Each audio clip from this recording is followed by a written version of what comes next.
शं वरुणः शन्नो भवत्पर्यमा शन्न इन्द्रो बृहस्पतिः शन्नो विष्णुरुक्रमः ॐ शान्ति शान्ति शान्तिः।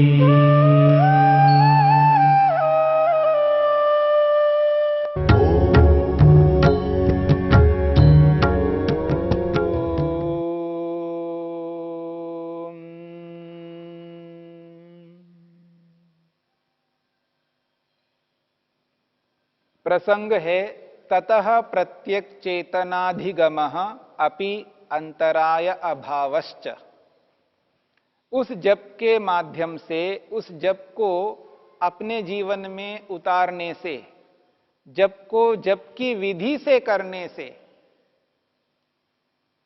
प्रत्यक चेतनाधिगमा, अंतरात्मा परमात्मा का दर्शन होता है। और स्वरूप दर्शनम अपि अस्य भवति।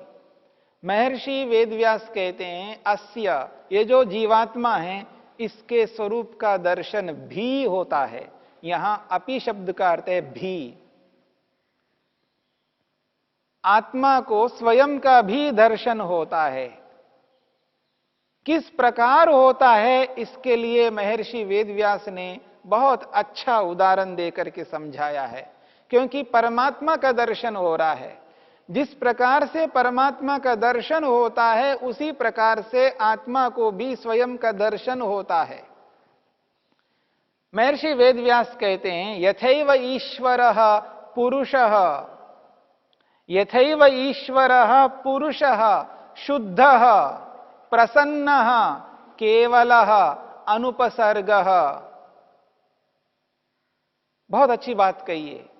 यथैव ईश्वरः पुरुषः शुद्धः प्रसन्नः केवलः अनुपसर्गः तथा अयमपि बुद्धे प्रतिसंवेदी, अयमपि बुद्धे प्रतिसंवेदी यह पुरुषः तम अधिगच्छति। बहुत अच्छी बात कही है महर्षि वेदव्यास ने। यथैव ईश्वर, जिस प्रकार ईश्वर है, किस प्रकार है ईश्वर? पुरुषः, ईश्वर पुरुष के रूप में है। और जब आत्मा परमात्मा का दर्शन करता है तो उसको पुरुष के रूप में दर्शन करता है। यथैव ईश्वरः पुरुषः। पुरुष को पुरुष इसलिए कहा जाता है क्योंकि ईश्वर पुरी में शादः, पुरी शादः पुरुषः। निरुक्तकार महर्षि यास्क ने पुरुष को समझाने के लिए बहुत अच्छी बात कही है। पुरुष को पुरुष क्यों कहते हैं? वो कहते हैं पुरी शादः, पुरी और शादः। पुरी का अर्थ होता है नगर और शादः का अर्थ है तिष्ठति, सीदति। जो पुर में, नगर में रहता है। पुरी शादः, पुरी तिष्ठति सीधति। पुरी में जो रहता है, जो पुरी में विद्यमान है। और पुर का अर्थ होता है नगर। ईश्वर इस ब्रह्मांड रूपी पुरी में, इस ब्रह्मांड रूपी नगर में विद्यमान है, पूरे ब्रह्मांड में विद्यमान है। इसलिए कहा पुरी शादः पुरुषः। जो इस ब्रह्मांड रूपी नगर में जो निवास करता है, रहता है, उसको पुरुष कहा है। और उसने कहा है कि पुरी शयः, जो पूरी नगर में शयन करता है। ईश्वर को पुरुष इसलिए कहा है पुरी शय। पहले कहा है पुरी शादः, पुरी तिष्ठति सीदति, पुरी शादः। अब कह रहे हैं पुरी शय, पुर में, नगर में शयन करता है। शयन करता है का अभिप्राय ऐसा कोई सोता नहीं है। यहां पुर में, नगर में सर्वत्र व्याप्त होकर के रहता है, ये अर्थ है।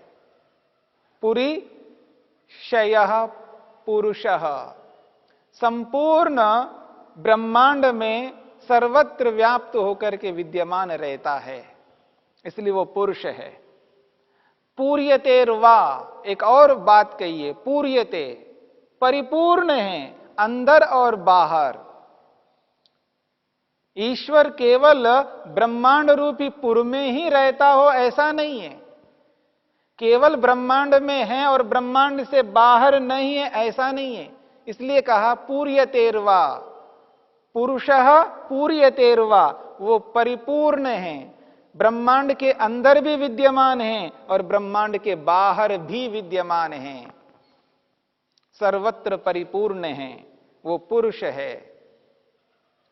जैसे ईश्वर पुरुष है वैसे ही आत्मा, जो आत्मा अपने स्वरूप का दर्शन कर रहा है वो भी ये एहसास अनुभव करता है, प्रत्यक्ष करता है, पुरुषः, मैं एक पुरुष हूं। जिस रूप में ब्रह्मांड में सर्वत्र विद्यमान रहने वाले परमपिता परमेश्वर पुरुष है, वैसा ही मैं इस शरीर रूपी नगर में, इस शरीर रूपी नगर में विद्यमान रहता हूं, इसलिए मैं भी एक पुरुष हूं। ईश्वर भी पुरुष है और मैं भी पुरुष हूं, लेकिन मैं सामान्य पुरुष हूं और ईश्वर विशेष पुरुष है। इसलिए महर्षि पतंजलि ने कहा है पुरुष विशेषः। ईश्वर कैसा है? वो विशेष है, आत्माओं से सर्वथा भिन्न है। और अगला पद है शुद्धः, पुरुषः शुद्धः, ईश्वर शुद्ध स्वरूप है, निर्मल स्वरूप है। ईश्वर में किसी भी प्रकार की कोई मलिनता नहीं है, न काम है, न क्रोध है, न लोभ है, न मोह है, न ईर्ष्या है, न अहंकार है। अविद्या, अस्मिता, राग, द्वेष और अभिनिवेश से सर्वथा भिन्न है, शुद्धः, निर्मल है, पवित्र है। जैसे ईश्वर शुद्ध, निर्मल, पवित्र है, वैसे ही आत्मा जब अपने स्वरूप का दर्शन करता है तो उस स्थिति में अपने आप को भी वैसा ही पाता है जैसा ईश्वर शुद्ध है। आत्मा भी अपने आप को शुद्ध, निर्मल, पवित्र अनुभव करता है, साक्षात करता है। अब तक मैंने अपने आप को अशुद्ध मान रहा था, अपवित्र मान रहा था, मलिन मान रहा था, लेकिन मैं वैसा मलिन नहीं हूं, मैं शुद्ध हूं, निर्मल हूं, पवित्र हूं। जो मल था, जो अपवित्रता थी, वो मन में थी, मन के अंदर था, वो मल सारा का सारा मन में था, लेकिन मन में रहने वाले मल को मैंने अपने आप में आरोपित किया और दुखी रहा। अब मेरे को ये बोध हो गया है, मैं शुद्ध हूं, निर्मल हूं, पवित्र हूं। यथैव ईश्वरः पुरुषः शुद्धः प्रसन्नः। तीसरी बात कहिए, ईश्वर प्रसन्न है। बहुत बड़ी बात है, ईश्वर कभी अप्रसन्न नहीं रह सकता। ईश्वर सदा प्रसन्न था, आज भी है और भविष्य में भी प्रसन्न रहेगा। इसलिए कहा जा रहा प्रसन्न, वेद मंत्र साक्षात कहता है ईश्वर प्रसन्न रहता है। रसेन तृप्तः, अकामो धीरो अमृतः स्वयंभू, रसेन तृप्तः न कुतश्च नूनः। वेद कहता है रसेन तृप्ता, ईश्वर रस से, आनंद से तृप्त है। ये जो तृप्ति है यही तो प्रसन्नता है। इसलिए कहा जा रहा है, महर्षि वेदव्यास कहते हैं ईश्वर कैसा है? प्रसन्न, प्रसन्न है, तृप्त है, अपने आनंद से पूर्ण है, उसको किसी भी प्रकार का कोई दुख कभी नहीं हुआ, ना आज है ना आगे होगा। ईश्वर सदा प्रसन्न रहता है। हां, मैं सदा प्रसन्न नहीं रहता हूं, अभी तक अप्रसन्न था, अब मैंने ईश्वर का दर्शन किया है, ईश्वर के स्वरूप को एहसास किया है, ईश्वर के आनंद को प्राप्त कर रहा हूं, इसलिए मैं भी अब प्रसन्न हूं। आत्मा अपने आप को प्रसन्न अनुभव करेगा। अब वो दुखी नहीं होता है। जब तक ईश्वर का दर्शन नहीं होता है तब तक उसको ये दुख बना रहता है कि मेरे को ईश्वर का आनंद नहीं मिला। आनंद का ना मिलना भी अपने आप में एक दुख है, एक बाधा है, एक समस्या है। और जब ईश्वर का दर्शन हो जाता है, ईश्वर का साक्षात्कार कर लेता है, अब वह दुख आत्मा को कभी नहीं रहता। उसके पास में जो दुख था वो सर्वथा समाप्त हो गया, नष्ट हो गया है। अब दुख नहीं रहेगा। इसलिए कहा जा रहा है प्रसन्न। जिस प्रकार से ईश्वर प्रसन्न रहता है, तृप्त रहता है, संतुष्ट रहता है, उसी प्रकार आत्मा अपने स्वरूप का जब दर्शन करता है, प्रभु का दर्शन कर लेता है, तब जीवात्मा भी प्रसन्न रहता है।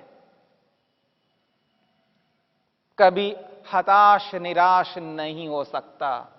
एक और बात कही जा रही है, केवलः। ईश्वर कैसा है? केवल है, अकेला है। 2, 4, 5, 10, 20, 50, 100 ईश्वर नहीं है। ऋषि का स्पष्ट कथन है, जिस महर्षि वेदव्यास को हम स्वीकार करते हैं तो उसके कथन को भी स्वीकार करना है। केवलः।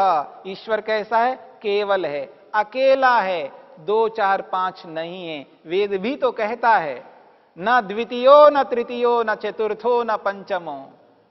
वेद भी स्पष्ट कहता है दूसरा ईश्वर नहीं हो सकता, तीसरा, चौथा, पांचवा। वो गणना करते ही गया है वेद ने कि ईश्वर केवल है, अकेला है।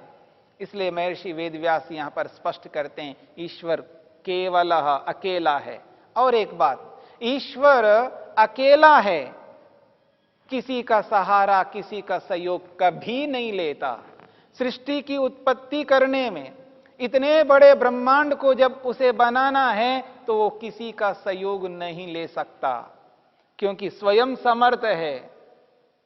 उसको आवश्यकता ही नहीं है किसी के सहयोग की, किसी भी व्यक्ति के सहयोग की आवश्यकता नहीं है, क्योंकि वो समर्थ है, सर्वशक्तिमान है। केवल अकेला ही संपूर्ण ब्रह्मांड को बनाता है और इस संपूर्ण ब्रह्मांड को चला भी रहा है, निरंतर इसका पालन पोषण भी कर रहा है। हर क्षण इस संसार को देख रहा है, जान रहा है, अनुभव कर रहा है। केवल है, ईश्वर केवल है, अकेला है। और इसका जब विनाश करना है, संसार मनुष्यों को सुख देने में असमर्थ होता है, तब प्रलय में पहुंचाता भी अकेला है। निर्माण भी अकेला करता है, पालन भी अकेला करता है और विनाश भी अकेला करता है। केवल है ईश्वर। और आत्मा जब तक शरीर में रहता है तब तक केवल नहीं रह पाता है। उसे आत्मा को, उस आत्मा को माता, पिता, गुरु, आचार्य, न जाने कितने लोग चाहिए, पर ईश्वर को ऐसा नहीं चाहिए। ईश्वर का ना कोई मां, ईश्वर की ना कोई मां है, ना कोई पिता है, ना कोई भाई है, ना कोई बहन है। ईश्वर के कोई नहीं है, वो अकेला है। पर हम जब तक शरीर में रहते हैं हमारे लिए तो बहुत कुछ है। लेकिन जब आत्मा परमात्मा का दर्शन कर लेता है, स्वयं का दर्शन कर लेता है, तब उसको ये एहसास होता है मेरा वास्तव में कोई नहीं है, मैं भी अकेला हूं। अकेला ही था, अकेला ही हूं और अकेला ही रहूंगा। हां, ये जो शरीर है, इस शरीर के कारण से, शरीर के कारण से मां है, शरीर के कारण से पिता है, शरीर के कारण से सारे संबंध है। परंतु यदि शरीर नहीं रहेगा, जब मैं मुक्ति में रहूंगा, तब तो मैं अकेला ही हूं, अकेला ही रहूंगा। मैं केवल हूं, अर्थात मुझ आत्मा को भी उत्पन्न करने वाले कोई नहीं है। जैसे ईश्वर केवल है, उसके भी वास्तव में कोई माता पिता नहीं है, वैसे ही मुझ आत्मा को कोई उत्पन्न करने वाले नहीं है, मुझ आत्मा के भी कोई माता पिता नहीं है। कोई उत्पादक नहीं है। हां, शरीर के उत्पादक होने के कारण से वो माता पिता है। जैसे इस शरीर का निर्माण करने के कारण से, शरीर को देने वाले ईश्वर होने के कारण से ईश्वर को भी मैं माता पिता स्वीकार करता हूं, और दूसरे जो जन्म देने वाले हैं उनको भी माता पिता स्वीकार करता हूं, शरीर के कारण से स्वीकार करता हूं। वास्तव में मैं एक आत्मा हूं, चेतन हूं, अकेला ही हूं, केवलः, मैं केवल हूं। एक और अंतिम बात कहिए, अनुपसर्गः, ईश्वर कैसा है? अनुपसर्गा, उसमें उपसर्ग नहीं होते हैं। ईश्वर में किसी भी प्रकार का कोई विकार नहीं होता है, वो निर्विकार है। उपसर्ग का अर्थ विकार है और अनुपसर्ग का अर्थ विकारों से रहित है।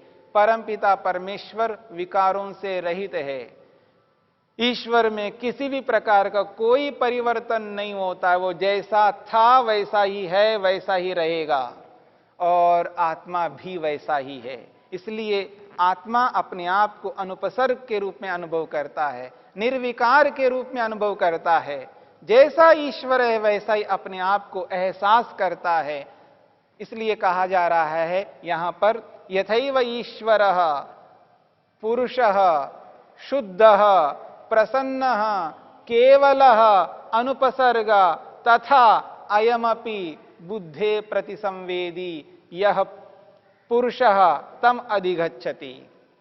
बस यहां पर आत्मा बुद्धे प्रतिसंवेदी, मन से अनुभव करने वाला होता है। बुद्धि का अर्थ यहां पर मन है। बुद्धेः प्रतिसंवेदी, बुद्धि से यानी मन से प्रतिसंवेदी, अनुभव करने वाला होता है। ऐसा यह जो पुरुष रूपी आत्मा है वह तम अधिगच्छति, वो अपने आप को प्राप्त कर लेता है, यानी अपने आप का दर्शन कर लेता है। जैसे ईश्वर का दर्शन करता है वैसे ही अपने आप को अनुभव करता है, प्रत्यक्ष करता है। यहां पर जो बात कही जा रही है, आत्मा स्वयं का दर्शन करता है। स्वरूप दर्शनम अपि अस्य भवति, इस आत्मा का अपना स्वरूप स्पष्ट होता है। तो स्पष्ट समझाया गया है, जिस तरह का ईश्वर का स्वरूप होता है वैसा ही स्वरूप आत्मा का होता है। अंतर इतना है, ईश्वर सर्वज्ञ है तो हम अल्पज्ञ हैं, ईश्वर सर्वव्यापक है तो हम एकदेशी हैं, ईश्वर सर्वशक्तिमान है तो हम अल्पशक्तिमान हैं। परंतु ये जो स्वरूप है, पुरुष का स्वरूप, जैसा पुरुष वैसा ये भी पुरुष, जैसा परमेश्वर शुद्ध तो आत्मा भी शुद्ध। परमेश्वर भी प्रसन्न रहता है, तो जब हम अपने स्वरूप को जानते हैं तो हम भी प्रसन्न रहते हैं। ईश्वर भी केवल है और हम भी केवल हैं। ईश्वर भी अनुपसर्ग है तो हम भी अनुपसर्ग हैं। इन बातों को जान लेता है, दर्शन कर लेने पर साक्षात प्रत्यक्ष अनुभव करता है। ततः प्रत्यक्ष चेतनाधिगम अपि अंतराय अभावश्च।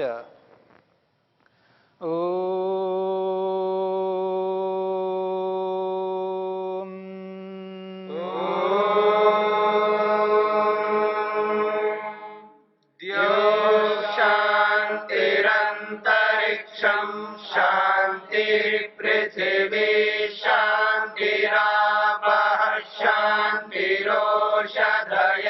शांतिः वनस्पतयः शांतिर्विश्वे देवा शांतिर्ब्रह्म शांति सर्वं शांति शांतिरेव शांति क्षमा शांतिरेधि।